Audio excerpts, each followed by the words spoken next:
Hola, ¿qué tal? Buenas noches, buenos días o buenas tardes, según la hora en que lo vean. Como les dije la vez pasada, buenas. Pues nuevamente aquí con ustedes, en este día lunes por la noche,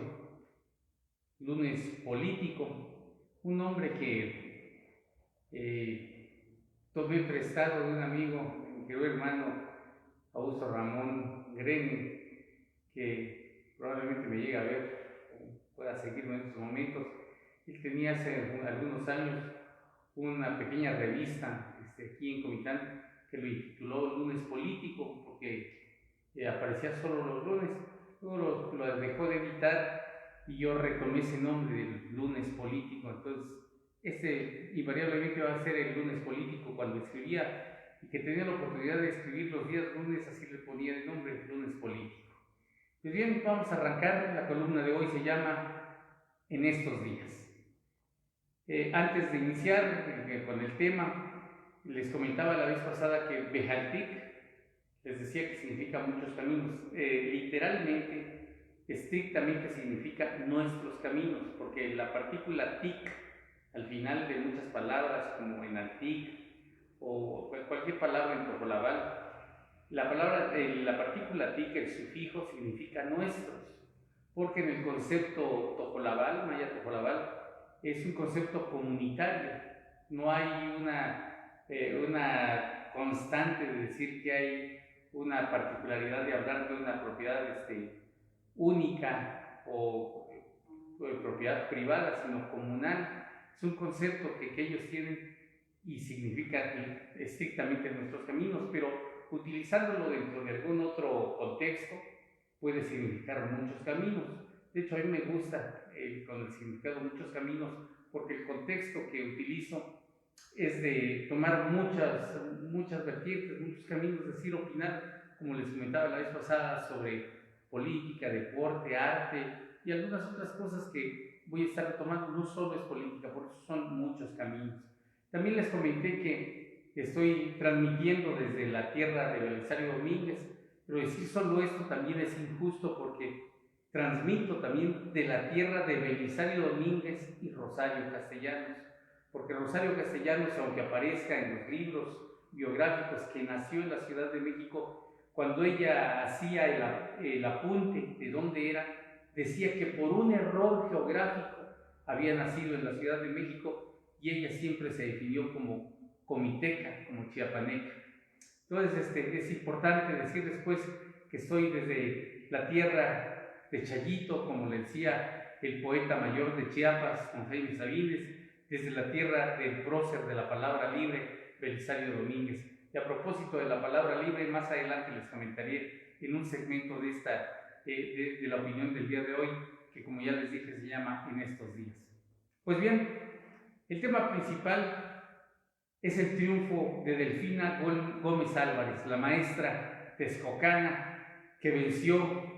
junto con el poder político que actualmente se encuentra en México, encabezado por Andrés Manuel López Obrador, vence a un grupo político famosísimo de muchos años, el grupo Atlacomulco, que fue creado por Isidro Fabela Burgos en 1942 en Atlacomulco, Estado de México. No sé por qué se reunieron ahí precisamente,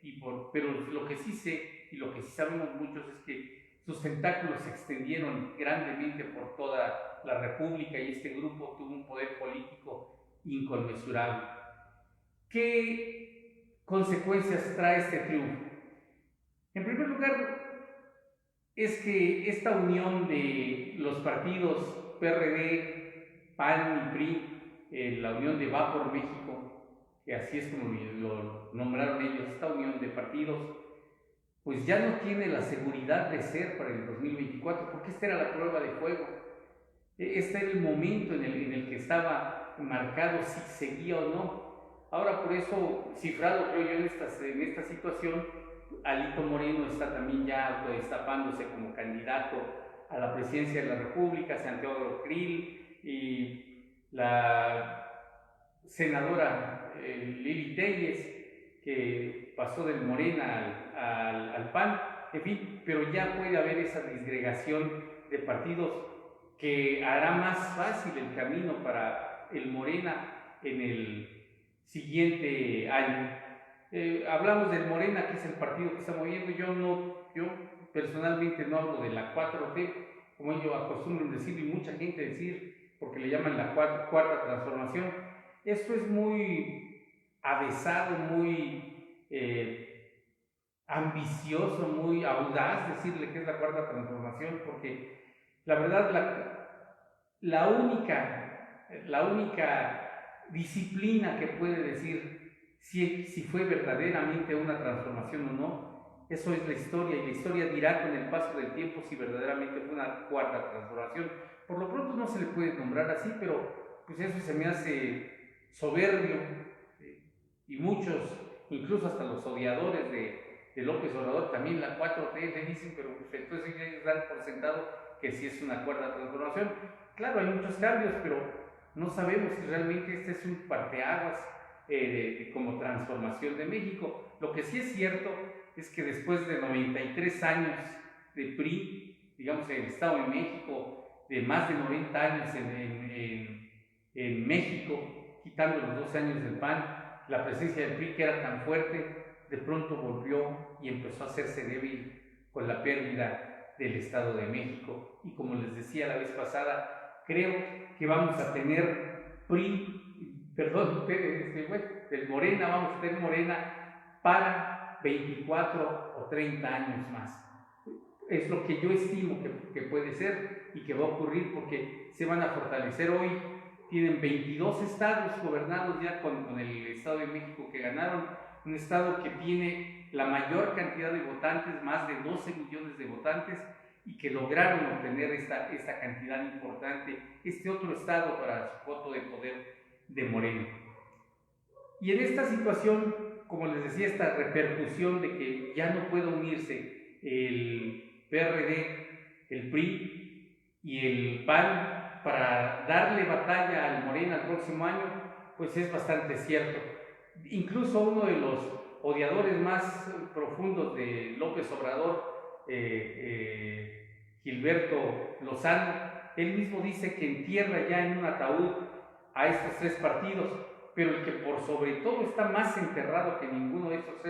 es el PRD, que obtiene una votación que lo tiene al borde de la desaparición como partido, en donde seguramente los chuchos irán a refugiarse al PRI, a los restos del PRI. En estos momentos, pues, el PRI, no solo en el Estado de México, pero el Estado de México, que es el lugar, es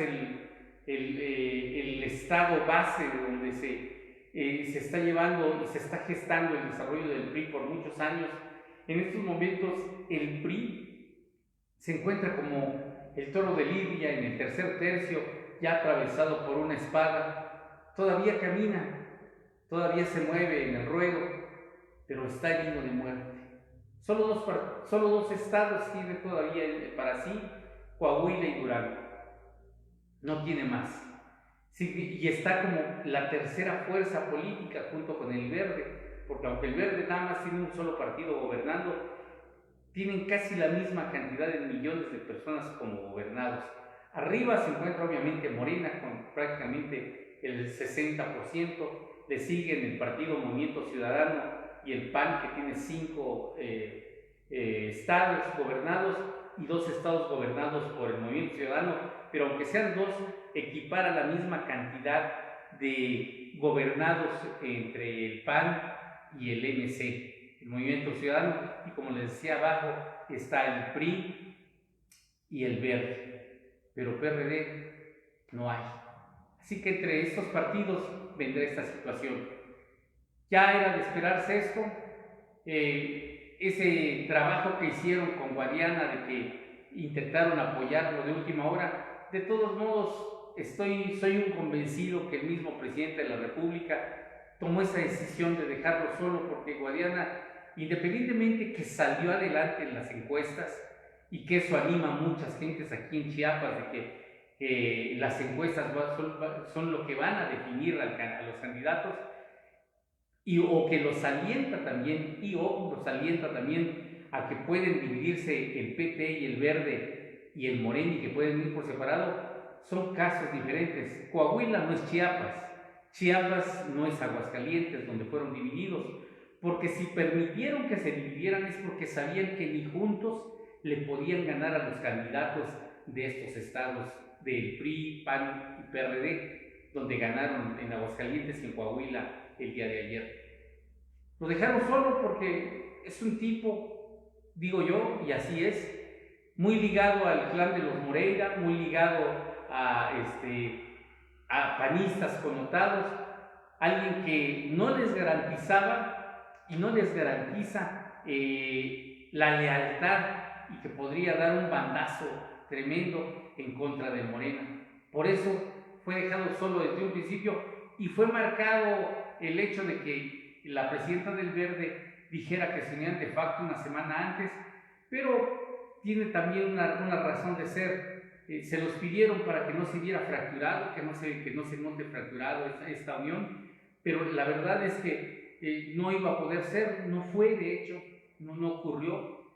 y el precio por decir que iban a ir de facto es que en esa unión era proyectar la figura de Manuel Velasco, que en estos momentos también, y con la cercanía que tenía con el presidente de la República, ya no lo es. Recuerden aquellos videos que se filtraron donde le están entregando dinero a los hermanos del presidente, a dos diferentes hermanos, dinero que seguramente vino del erario chiapaneco para que se le diera el apoyo a Andrés Manuel López Obrador, y el único que pudo haber autorizado la filtración de esos videos fue Manuel Velasco, y eso claramente marcó una separación, y esto mismo hace que no esté en la bonanza política que él tenía, cayó en desgracia. Por eso es que considero yo que fue llevado como la sexta corcholata, pero pues ser corcholata pues da igual lo mismo para Manuel Velasco, porque hasta Carmen Salinas fue la corcholata, que no sea otra corcholata, Manuel Velasco, que muchos dicen que es un gran operador, pero la verdad es que